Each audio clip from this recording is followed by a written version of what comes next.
Hey, picture yourself in your kitchen, sipping coffee, everything's chill. Then your phone blasts an alert. Earthquake warning. Take cover. Shaking in 10 seconds. Your heart's pounding. You dive under the table, grab the legs, and brace. Right on time, the floor starts shaking. Those 10 seconds, they just saved you.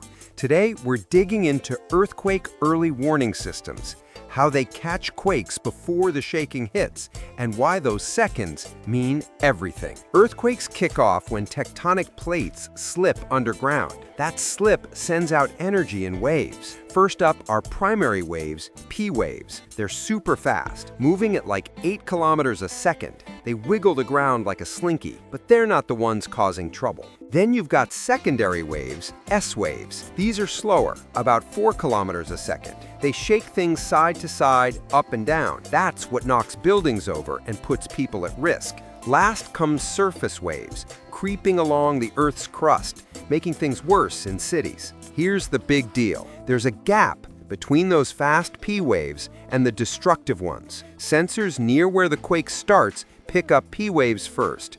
They figure out how big the quake is and where it's coming from. Then bam, alerts shoot out to places farther away before the bad shaking arrives. That's what Earthquake Early Warning Systems, or EEW, are all about. They use seismometers, fancy gadgets buried in the ground that feel tiny vibrations right away. When a few sensors catch P waves, computers jump into action. They calculate the quake's magnitude, which is how much energy it's packing. Scientists use the moment magnitude scale now for better accuracy. They also pinpoint the hypocenter, the spot underground where the quake kicks off.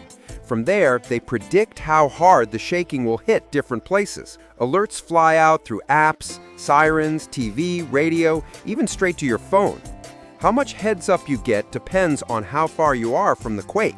Close by, maybe just a few seconds. Farther out, could be a minute or more. This isn't about predicting quakes days ahead. That's still not possible. EEW kicks in after the quake starts, but before the shaking reaches you. Japan's been on this since 2007, with a system covering the whole country. Mexico started back in 1991, especially for Mexico City. In the US, Shake Alert's been up and running on the West Coast since 2019. The United States Geological Survey, USGS, runs Shake Alert with help from universities and state agencies. They've got thousands of sensors out there. California alone has over 1,000. If one sensor goes down, others got its back. Data gets processed crazy fast. Supercomputers crunch the numbers in seconds. To cut down on false alarms, some systems only trigger for quakes above magnitude 4.5. No need to worry about privacy. Alerts go out to everyone, not just you. You sign up through apps like MyShake or government alerts. Building these systems ain't cheap. Hundreds of millions of dollars. Plus, they need constant maintenance. Governments and grants cover the costs. There are hurdles, though. Cities need tons of sensors. Rural spots often get left out. And people need to know what to do when that alert pops off. Let's talk about some real moments.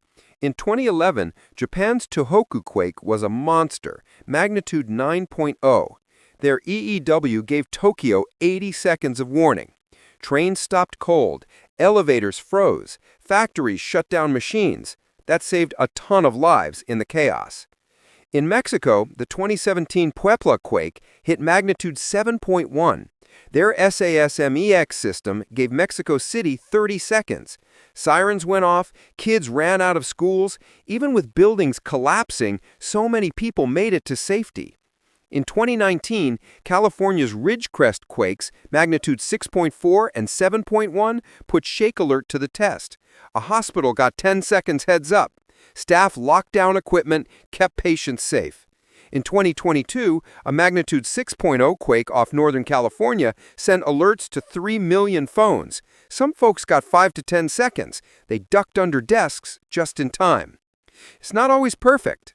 In 2020, a small California quake set off some unnecessary alerts, but they fixed it, making the system better at telling real quakes from, say, a big truck rolling by. In 2023, Turkey and Syria got slammed. No full EEW there, but apps like Earthquake Network used crowdsourced data for quick warnings. People said it helped them feel safer. In Taiwan, a 2021 quake triggered their system. High-speed trains slowed down on their own. No crashes, no derailments. Here's how it goes down. Sensors catch P waves in milliseconds. Data zips through fiber optics or satellites. Alerts shoot out in under 5 seconds. People are taught to drop, cover, and hold on.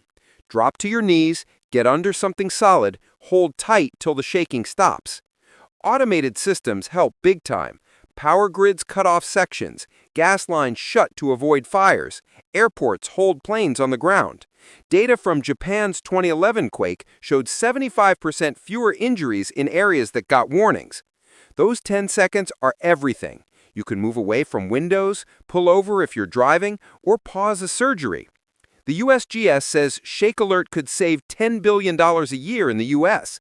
Think stopped trains, no chemical spills, bridges staying up. In places like the San Andreas Fault, warnings make communities stronger. Schools drill kids on what to do. Businesses set up auto shutoffs. Globally, quakes take thousands of lives every year. The 2023 Morocco quake killed nearly 3,000. No EEW there yet. Getting these systems to more countries could make a huge difference. Tech's only getting better.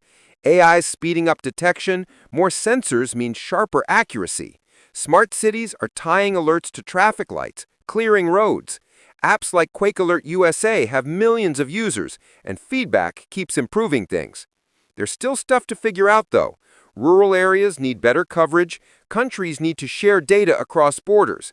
10 seconds is what you often get in cities, enough to act fast, not to run, but to protect yourself. EEW gives you a fighting chance. It turns panic into action, helps build a culture of being ready. Earthquake early warning systems make seconds count. From Japan's setup to new systems worldwide, they catch quakes as they start, give you that heads up to move. We've walked through how they work, real stories of them saving lives, and why they matter for safety and saving money. Tech's only getting better every day. AI speeding up detection, more sensors mean sharper accuracy. Smart cities are tying alerts to traffic lights, clearing roads. Apps like Quake Alert USA have millions of users, and feedback keeps improving things. There's still stuff to figure out, though. Rural areas need better coverage. Countries need to share data across borders.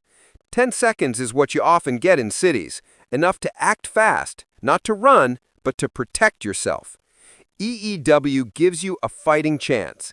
It turns panic into action, helps build a culture of being ready. Earthquake early warning systems make seconds count. From Japan's setup to new systems worldwide, they catch quakes as they start, give you that heads up to move. We've walked through how they work, real stories of them saving lives, and why they matter for safety and saving money. Tech's only getting better every day. AI speeding up detection, more sensors mean sharper accuracy. Smart cities are tying alerts to traffic lights, clearing roads. Apps like Quake Alert USA have millions of users, and feedback keeps improving things. There's still stuff to figure out, though. Rural areas need better coverage. Countries need to share data across borders.